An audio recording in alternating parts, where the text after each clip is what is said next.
Avant de faire le cours sur Tiferet, je vais reprendre un petit peu le cours de Manitou sur la création, révélation, rédemption. Donc on avait vu qu'il y avait une certaine difficulté au niveau du langage, parce qu'on est dans un autre registre. Et là, on va rentrer un peu plus dans quel registre nous sommes lorsqu'on parle de Torah et lorsqu'on parle d'Israël. La première difficulté qu'on a, c'est de savoir que la pensée elle-même fait partie de la création. Il y avait donc quelque chose qui existait avant la pensée, puisque la pensée est créée. Donc si la pensée est créée quelque part, elle ne m'appartient pas complètement. Alors, c'est l'enseignement de Manitou, Alav Shalom, dont mon maître, le Rav Léon Askenazi, donc je n'invente rien. La pensée est incapable de penser sa propre création. Chez tous les penseurs, en dehors de l'expérience spécifique de la pensée juive, quel que soit le discours, la pensée qui pense le monde se pense. Et quand on réfléchit entre nous sur l'enseignement que donne la Torah, c'est une pensée humaine qui va disserter sur ce que les Juifs, ou ce que Moïse, ou ce que la Torah dit. C'est toute la difficulté du dimou, de l'enseignement. Parce qu'on rentre dans une forme de dissertation, de réflexion intellectuelle sur ce qui est dit. Or, ce qui est dit n'est pas de l'ordre de la pensée. On est mal avec ça. Mais c'est dit en même temps. Et quand je vais le recevoir de l'ordre de la pensée. Alors ça ne va pas, ça ne fonctionne pas, parce que ce n'est pas de l'ordre de la pensée.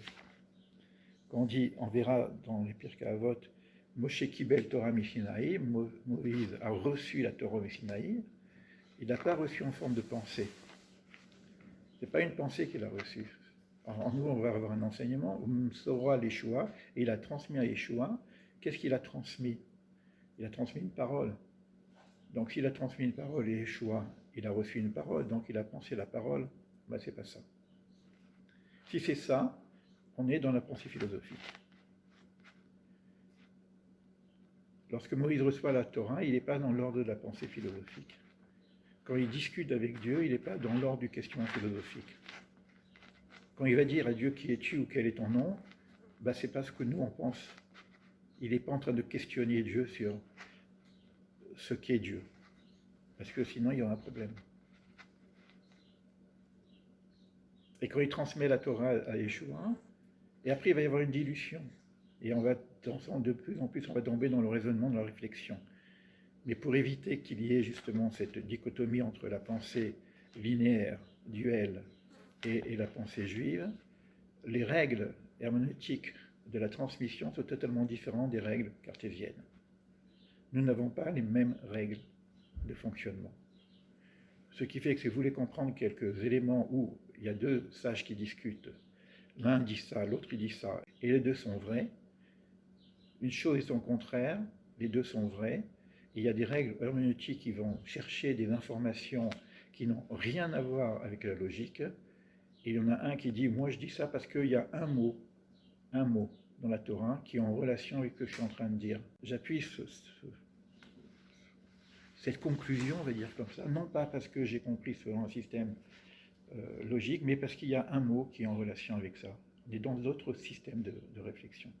Alors, il va y avoir à un moment donné un système logique aussi. Mais il faut qu'on arrête de penser, puisqu'on pense, que l'organisation de la Torah est une organisation logique et qui va nous permettre de comprendre par notre raison de quoi ça parle. Quand on a parlé hier de la cacheroute, vous avez bien vu à un moment donné, on n'a pas l'explication vraie, intellectuelle, raisonnable de ce que représente la cacheroute. Ce n'est pas pour la santé du corps, c'est bien autre chose.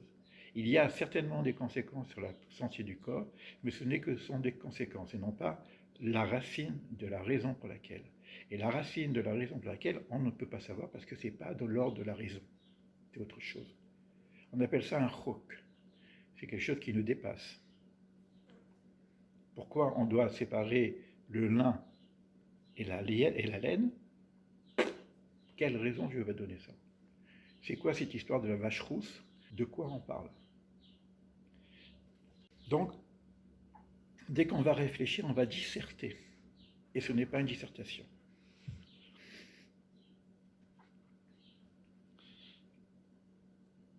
Il faut arriver à concevoir, je ne sais pas quoi dire parce que je pense, je parle, que la pensée qui m'anime est elle aussi une pensée créatrice, créée, pas créatrice, créée.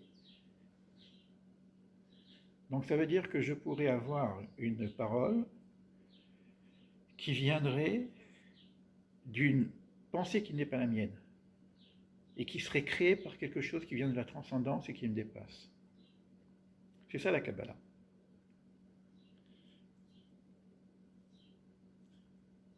Ça veut dire que la pensée ne pourrait pas exister si elle n'est pas créée. Toute chose qui est... Alors on est dans des concepts totalement différents. C'est pour ça qu'on prend la pensée, parce que c'est le plus difficile à comprendre, puisqu'on est en train de réfléchir. La question qui m'a été posée hier par Pierre, je n'ai pas voulu rentrer trop dans le détail, mais elle rentre aussi dans ce même fonctionnement, c'est-à-dire je vais réfléchir, pourquoi vous faites ça? Et on va voir que par exemple Freud, qui a écrit un livre qui s'appelle L'avenir d'une illusion, il se dit que toutes ces choses qu'on est en train de faire, c'est parce qu'on a la peur de la mort, l'angoisse de la mort. Alors comme on a l'angoisse de la mort, on va se créer une forme de religion qui va nous permettre de mériter notre paradis. Ça, c'est une pensée philosophique. C'est la pensée freudienne. Alors comment nous on fonctionne par rapport à ça? Qu'est-ce qui vient faire que j'ai envie de m'améliorer, j'ai envie de me réaliser? C'est quoi en moi? Normalement, si j'étais animal, il n'y a qu'une chose qui compte, c'est de manger. Et si je peux manger l'autre pour manger, je mange l'autre pour manger. Parce que c'est l'instinct de vie, de survie, qui est primordial. Et d'ailleurs, les guerres, etc., sont toujours basées sur l'instinct de vie et de survie. C'est la guerre du pain. D'ailleurs, lechem et milchama, c'est la même racine. Après, c'est le territoire, mais c'est le territoire qui nous donne à manger. Mais là, on est autre chose.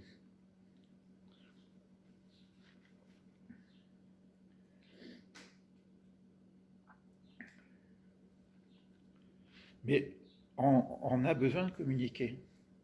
Là, j'essaye de communiquer aussi. Et je pense, en communiquant, à cette pensée qui se dit pendant que je vous dis. Et même pour moi, c'est difficile. D'essayer de... Alors, c'est plus facile parce que je ne fais que transmettre un texte que je reçois.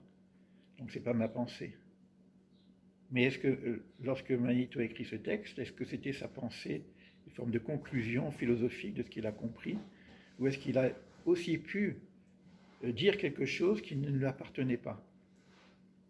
Eh bien si, il a dit quelque chose qui ne lui appartenait pas, parce qu'il a dit au nom de son maître.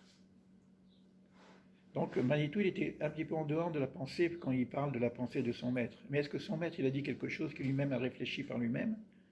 Ben non, parce que son maître, c'est un grand sage qui a dit, il a repris la pensée qui était écrite dans la Torah. Donc il a redonné les informations qui sont écrites dans la Torah. Mais est-ce que ces informations qui sont écrites dans la Torah, c'est une pensée humaine? Et c'est là qu'on voit que c'est plus une pensée humaine. Donc l'information qu'on a de la Torah n'est pas une pensée humaine, puisqu'elle est une pensée divine, une parole divine. Donc il y a une transmission d'une parole qui n'est pas humaine, donc pas une pensée humaine, qui est transmise à un homme qui est capable d'entendre une parole qui n'est pas humaine, et qui ensuite enseigne, parce que là on va communiquer une parole qui n'est pas humaine. Un enseignement qui n'est pas de l'ordre de la pensée. Elle ne parle pas de l'homme comme les autres hommes en parlent. Parce qu'elle en parle au nom d'une information de vérité qui lui vient de l'extérieur de la nature humaine. C'est pas comme une sagesse d'un sage qui a reçu quelque chose, qui a compris quelque chose, qui a fait une expérience sur lui-même.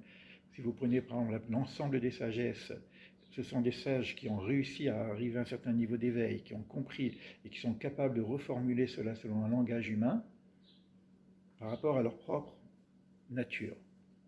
Mais là, c'est quelque chose qui vient de l'extérieur de la nature humaine. Ce n'est pas une parole d'un être éveillé ou réveillé. C'est une parole qu'on appelle une parole de vérité qui est divine. Donc c'est plus la même chose. C'est quoi une parole divine? Si je réfléchis en pensée qu'est-ce qu'une parole divine, ben, c'est plus une parole divine. Si je réfléchis en pensée qu'est-ce que Dieu, et si je suis capable de dire quelque chose sur Dieu, ce n'est plus Dieu. Elle n'a pas été produite par la réflexion humaine, réfléchissant sur elle-même, comme c'est le cas de la philosophie. C'est pour ça qu'on n'est pas, c'est pas très clair. Il faut, quand on va travailler sur les fibromes, il faut aussi arriver, nous on va redescendre à notre niveau humain, parce qu'on va réfléchir, on va partager des choses intellectuellement. Mais il faut aussi arriver à monter ce niveau à autre chose, comme si ce qui est dit est aussi une parole qui a été transmise de transmission en transmission, de génération en génération, et qui vient d'un point d'origine qui n'est pas humain, puisque c'est une révélation. Donc on verra un petit peu. Là pour l'instant on est dans création, c'est d'abord je suis un être créé. Le système change complètement.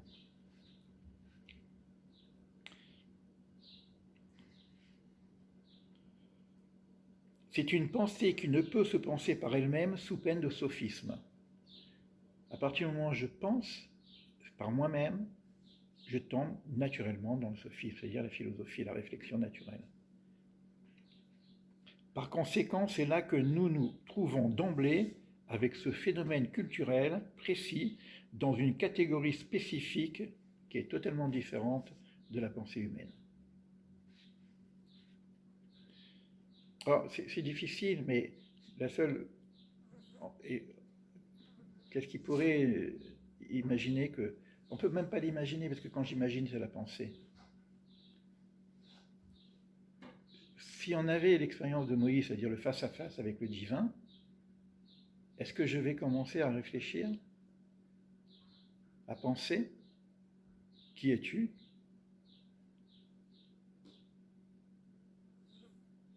Et ça passe plus. Alors nous, on est dans la transmission aujourd'hui, on est dans une pensée pensante. Ce que je dis, je le réfléchis en même temps que je vous en parle. Donc je tombe aussi dans le risque du sophisme. Parce que je voudrais que vous compreniez.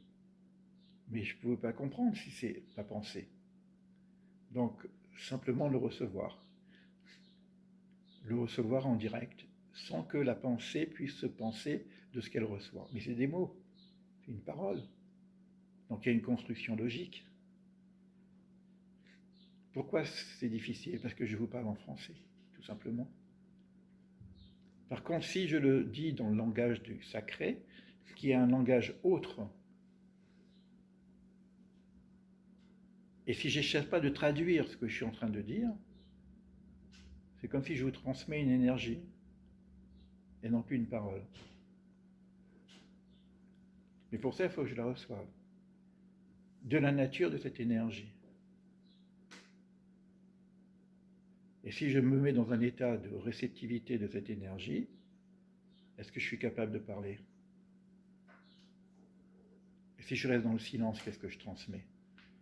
Donc de la méditation, et on rentrera dans un autre registre. Transmission d'énergie à d'énergie. Or, on parle de parole. C'est-à-dire qu'il y a une transmission de la parole. C'est une parole qui nous est révélée. Ce n'est pas simplement un état de transcendance, de réceptivité, etc.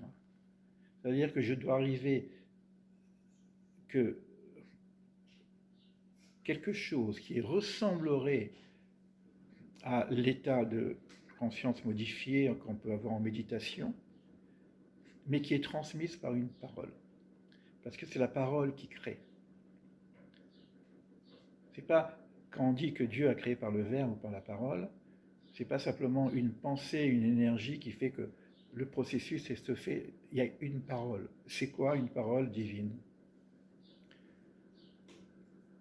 C'est pour ça qu'on pense. On n'est pas capable de connaître l'origine de la pensée. Qu'est-ce que c'est la pensée?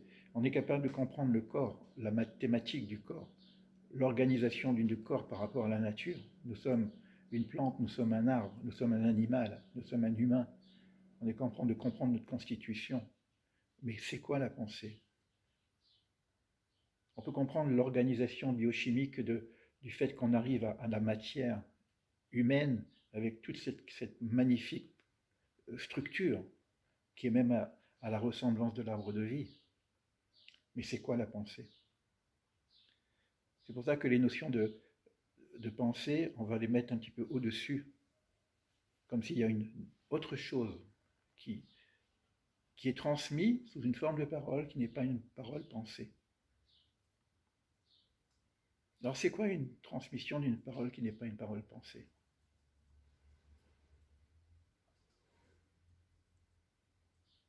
Quand je vous parle, par exemple, en ce moment, est-ce que je suis en train de réfléchir à ce que je suis en train de vous dire? Est-ce que j'ai préparé un discours qui me permettrait de vous dire ce que je suis en train de vous dire? Pourquoi je vous dis ça? C'est pas dans le texte. Est-ce que cette parole est une parole réfléchie ou quelque chose qui me vient à l'instant, par la présence de l'instant, par nos échanges, qui fait que je sors un discours? Est-ce que je suis en train de réfléchir simplement au texte que je suis en train de lire, ou il y a d'autres éléments qui viennent nous donner des informations? Ben, je dirais les deux. Les deux parce que je suis constitué par une certaine pensée qui a déjà été créée, qui me permet d'avoir une forme de raisonnement et d'intelligence, de transmission, mais au moment où je dis les choses que je dis, je ne suis pas obligé de les penser. Parce que si je suis en train de penser les choses que je dis, je bégaye. Ça ne marche plus. Donc il y a quelque chose qu'on peut comprendre, même avec notre tête. Mais l'idée qui est ici, c'est que on va essayer de comprendre, mais il faut savoir qu'il y a vraiment une césure entre la pensée philosophique et la pensée hébraïque. Toutes les guerres, d'ailleurs, quand on va parler de Hanouka, la guerre des Lumières, c'est qu'on nous a interdit de penser autrement que la pensée philosophique. On nous a brûlé la Torah. On n'a pas brûlé nos corps, on n'a pas voulu exterminer le peuple juif.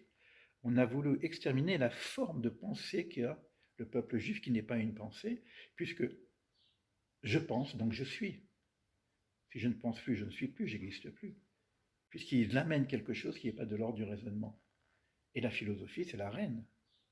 Donc il faut brûler la Torah. La guerre des Asmonéens, la guerre de Hanouka, la guerre des Lumières, c'est justement cela. Et cette guerre-là, on doit essayer de la vivre à l'intérieur de nous-mêmes pour savoir qu'il y a une forme autre qui nous permettrait d'évoluer sans passer par le système de la réflexion. Et en même temps, je dois réfléchir. Et en même temps, je dois comprendre. Pourquoi je dis ça? Parce qu'on avait travaillé un petit peu sur les séphirotes. Si je reste que simplement sur une réceptivité en direct, qu'on appelle Chorma, qui vient de Keter, et si je le fais descendre directement en bas, je risque de dire n'importe quoi. C'est-à-dire il y a quand même un système qui va passer par l'hémisphère gauche qu'on appelle la bina, le discernement. Est-ce que le discernement, c'est du mental? Est-ce que le discernement, est-ce que la bina, c'est un raisonnement? On a l'impression que c'est ça. Hémisphère droite, sensibilité, réceptivité, hémisphère gauche, raisonnement. On commence à parler de Chochma Bina. Vous voyez, je ne voulais pas en parler maintenant, je vais en parler à Sfat, mais c'est pas grave, parce que c'est maintenant que ça vient. Il faut arriver à comprendre que la Bina, qui est quelque chose qui est de l'ordre du discernement, apparemment une réflexion sur ce que je reçois, n'est pas de l'ordre du mental raisonnant. C'est peut-être ce qu'on appellerait le supramental. Chose que certaines personnes connaissent ici, qui ont travaillé avec Aurobindo. Alors c'est quoi ce supramental? C'est intéressant de réfléchir là-dessus, qui est sans réfléchir, je dis. Vous voyez, j'ai dit réfléchir. Donc si je réfléchis, je ne suis pas dans la bina, je suis autre chose. Donc réflexion. Alors, je vais mettre bina dans le mot lui-même, bonnet. Bonnet qui veut dire construction. C'est-à-dire que je reçois quelque chose sur lequel je ne vais pas réfléchir, mais je vais construire. Et la construction est l'ordre du discernement, parce que je ne peux pas construire n'importe quoi. Quand on va parler de Tiferet tout à l'heure, ça va être en relation justement avec le constructeur, parce qu'il a l'intelligence du cœur.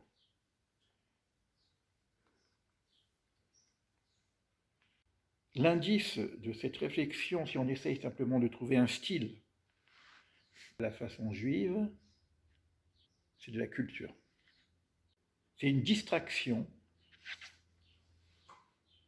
de la pensée. Qu'est-ce qui va me permettre le saisissement de ce qu'on est en train de lire, de dire, d'entendre?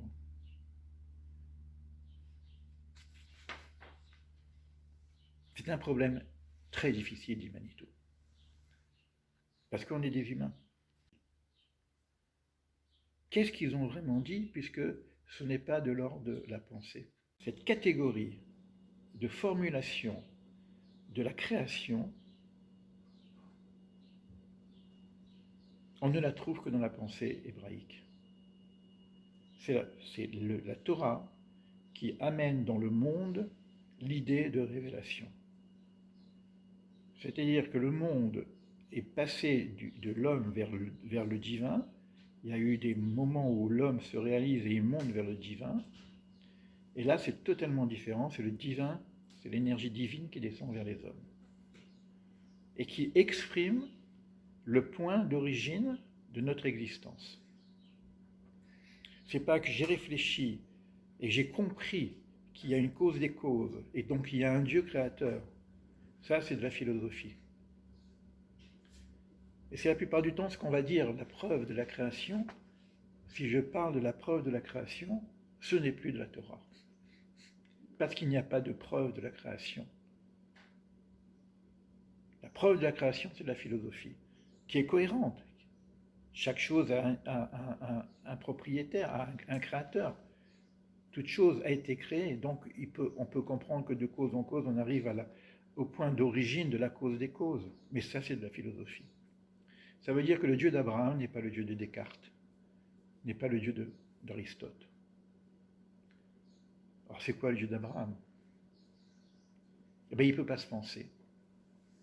Parce que si je pense Dieu, c'est plus Dieu. C'est quoi la pensée d'Abraham? Elle ne peut pas se penser. Si je pense la pensée d'Abraham, ben ce n'est plus la pensée d'Abraham, c'est une pensée. Donc c'est une culture. Il faut savoir que quand on va descendre sur l'hébraïsme, on est dans un autre cadre. L'hébreu, c'est celui qui est passé de l'autre côté. L'avor, c'est la même racine que passer, c'est le passage. Et à notre niveau, on va essayer de converger les deux notions. On ne peut pas faire autrement. Sinon, on est dans le silence. Sinon, je ne parle pas.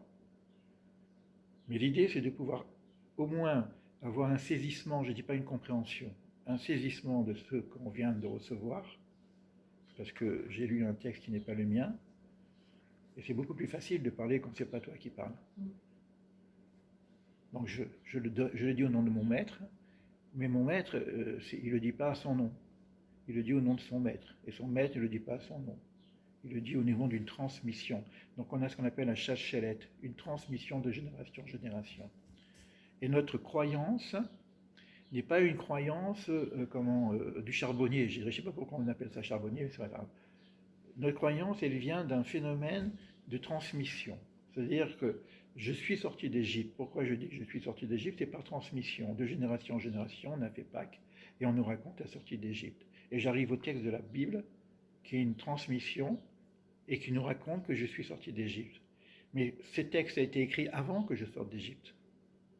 Il faut réfléchir à ça. Donc ce n'est pas une histoire. Puisque le texte a été transmis la Torah existait avant la création. Donc ce n'est pas une histoire. Donc c'est quelque chose, c'est le monde des idées, là je rentre dans la philosophie encore, c'est le monde des principes, et qu'il va y avoir une incarnation, une réalisation de ce monde. Alors maintenant que je suis incarné dans ce monde et que je vis l'histoire biblique, et que ma pensée est créée, ben je vais commencer à réfléchir.